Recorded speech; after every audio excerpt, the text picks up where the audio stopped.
Alrighty. So Yvette said that Joe Brown, the speaker on Monday, has an accent because she's from Louisiana. And she's sweet, bubbly, and passionate about her work. And that's kind of what Susan was saying too. Like I got the same vibe from her. She's an interpreter coordinator in Louisiana. That school district that I put on the email, did you get that little like blip about her? Yeah. Yeah, that gives like more specifics about where she works. If that's updated, I think that's current. Yeah, it seemed correct. Yeah. And she was on the NAIE board for several years, but she wasn't sure if she like currently was still on the board. She said that Joe interprets at the New Orleans Jazz and Heritage Festival every year. And then this is New Orleans. If you didn't know that sign, like an O.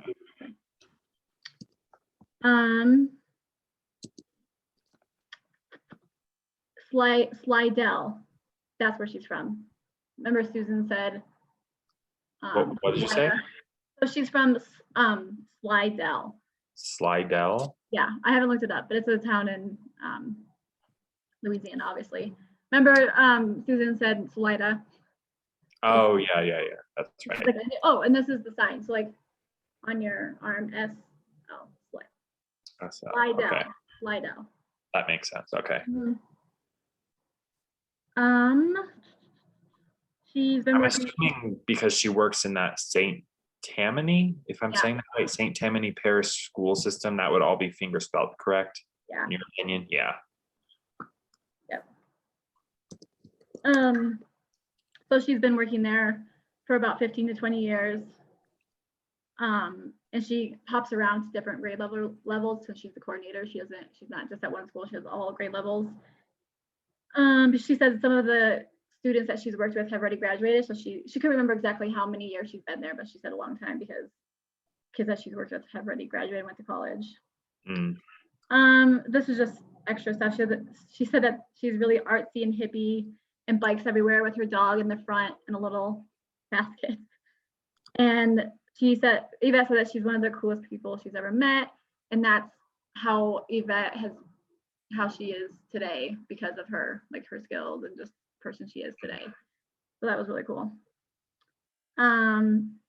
Just another thing, she said that her and her husband built everything in their house. Like they have all their own homemade art, and the husband built a pool and a deck and a tree house, and she has 5 grandsons. So okay. I don't know how much she'll talk about that stuff, but it's good to know. I mean, anything can come up, especially since we don't have a strict outline of what she's going to talk about. And I think Susan expressed that it was more of a laid back Q&A type thing. So I don't think there would necessarily be, these are the talking points I'm going to discuss. So it's good to know because anything could really come up. So yeah. And I asked Yvette, she hasn't got back to me yet because I was searching the laws, like the certification and qualification laws, and I don't know, I find some information and then it's like from 2012, so I didn't know. But then the EIPA website said that they have to have at least a 3.5 on their EIPA. And then I found another, like, I can show it to you. I don't know how much to go into this. Here, I'll just share this with you really quick, but I don't think it's going to be. Do you see it? So there's like 2 different types of educational interpreters, provisionary or provisional, and then qualified. So I think this one is just like until they get qualified completely, but. Isn't that similar to how Colorado's is? It is. It looks different though, because this one has a national certification as a sign language interpreter. That's weird. Yeah, so that seems like it should be on the other side, honestly. But yeah, it's similar. But basically, from the EIPA website, they said 3.5, so I'm taking that. Yeah. So that's probably, if she talks about anything, like it'll be that, and I don't know if she'll talk about the national certification, like RID or whatever, but But anyway, I can send that to you if you want, but I don't think she's gonna get into that. And I'll let you know if Yvette gives me any more information about it. Okay, that sounds good. Yeah. Other than that, I have like all of our notes that we took with her. There's a couple terms I was just gonna ask you, like the terms like I use all the time, but I don't know, just to make sure we're on the same page. Like coordinator, because I know it's like manager, hmm but would you use the same for coordinator? Because she's like, she's not the lead interpreter, because that's how you assign the interpreter, right? Yeah, Okay. I think that would, I think, Supervisor. probably be an accurate way because she is managing all the interpreters. Yeah. Is this supervisor? Have I seen that before?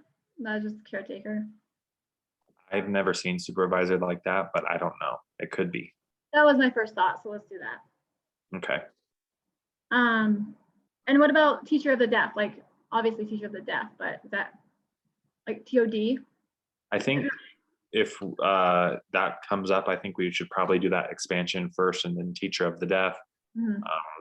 And then TOD, I think would be acceptable because that's a widely accepted term. Well, So, yeah, and just knowing who the meeting, like who's in the meeting, like everyone's gonna know who TOD is. So, mhm. And then that actually brings me to a point that I wanted to address. Yep. Who is going to be our consumer? Obviously, this is a low risk situation, mhm. practice situation, but also I think it's important to have a consumer in mind, just so we're Mhm. the two of us are on the same page, Yeah. interpreting wise. So, who do you think the consumer would be? Would it be just a student of our course, or would it be a person sitting in on the meeting, just interested in hearing what Joe Brown's background is? What did you think, or what was your take on that? Mine was just like if our cohort, like if we were in there and what one of us was deaf, you know, Mhm. because I think she's coming to us knowing that we all know about we're in our Yeah. last year. You know what I mean? So she's going to use terms that we know.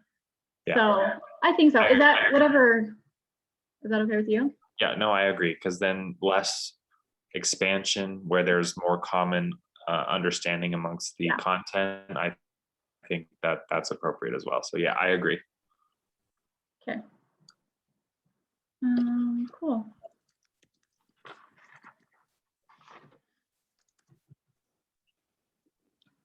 So I guess the other part, I just wanted to make sure that we, the 10 minutes, we're gonna do 10 minutes, right? Yeah. Or, like, So 10 minutes. Should we decide right now who wants to go first? I mean, it wouldn't hurt. yeah, we should. Do you have a preference with that? I don't care. Whatever you think. Whatever you want to do. I mean, I could start unless you really want to start, No, and that's then we fine. can just go back and forth after that. Yeah, so you are gonna start for her. Yeah. And I'll be interpreting Susan and the classmate. So Yeah. it'll probably be Susan first. Yeah. We'll probably open it, so I'll do that. Okay. And then around 10 minutes, you'll be keeping Yep. track of the time. And then once there's a natural transition, then you'll take over, and then I will take the role of either Susan or the classmates, whether there's questions or comments that are Yep. being interjected. But I really do think that she will hold the floor the entire time, or the majority of the time. Mhm. Yeah. Awesome. Okay, so like around 10 minutes, do you want me to give you like a signal, like do this or like this? Yeah.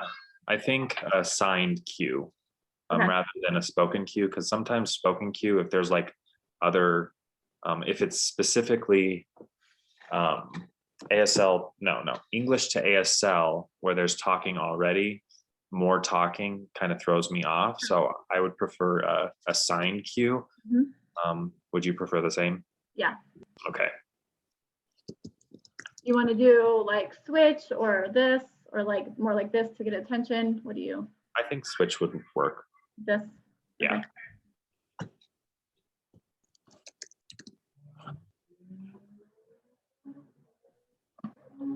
And then like what about like feeding signs and like support that way? I don't have a lot of experience with this. I mean, just I've been limited to the teaming assignments we've done last summer and this internship. So I'm open to anything. I'm open to trying things if you want to try things, but really I'm just open to practicing overall because I don't have a lot of experience with feeding. Yep. So do you have any suggestions? So yeah, I have the same experience as you just through here. And so, I mean, I feel like it's hard for ASL to English. It was so much easier to feed because we could just come in, you know, with talking, and then that worked really well. But I know because like last time I like stopped the interpretation and like asked like what this number was. But then it was like so obtrusive and like I missed the next two sentences when I could have just like omitted it, you know?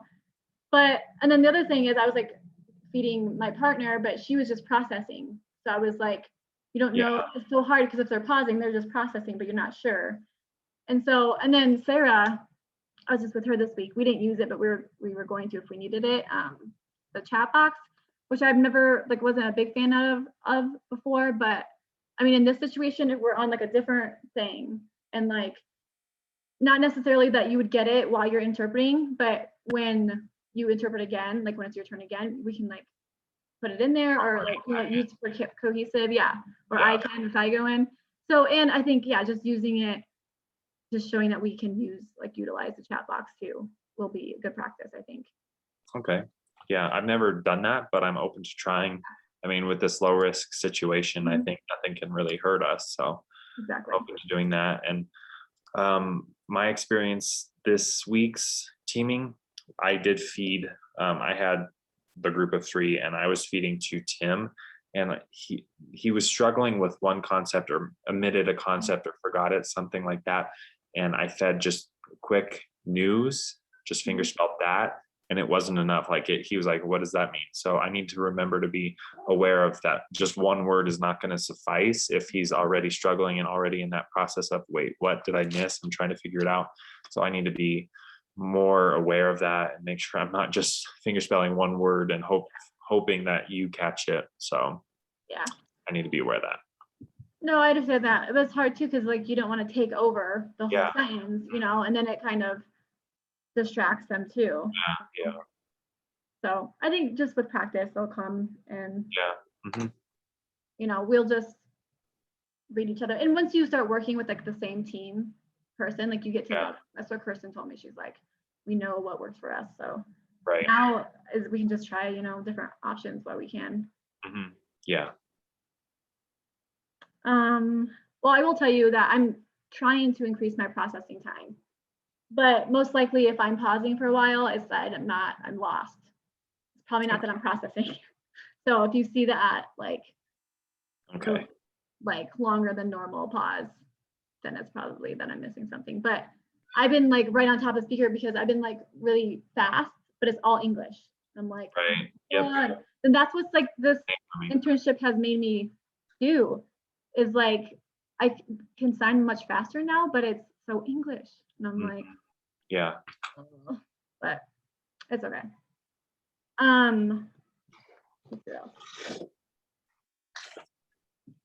Oh, do you want me to create a Microsoft Teams link? Yeah, I downloaded Microsoft Teams. I'm not familiar. This will be the first time I'm using Microsoft Teams, so I don't know the ins and outs. Or if we can use it at the same time. I'm assuming we can. Yeah, we can practice too. Because I've never created a link, but I've used it a million times, but I haven't used it in a while. Because our school used to use it, and then I just used it for Sorensen the other day. But so it's not like my favorite, but I think it's easy and it will be. So we can, do you want me to, I'll send you a link and then we can just try to get on at the same time. Is there any other options that you could think of, or should we just try this and then? No, I think we should move forward with that as long as we know it works. And do you want me to just do one right now? I mean, yeah, if you want. Let me see if it'll be fast. Because we'll be on Zoom, but we won't be on video. So that will work for Zoom. Yeah. And then,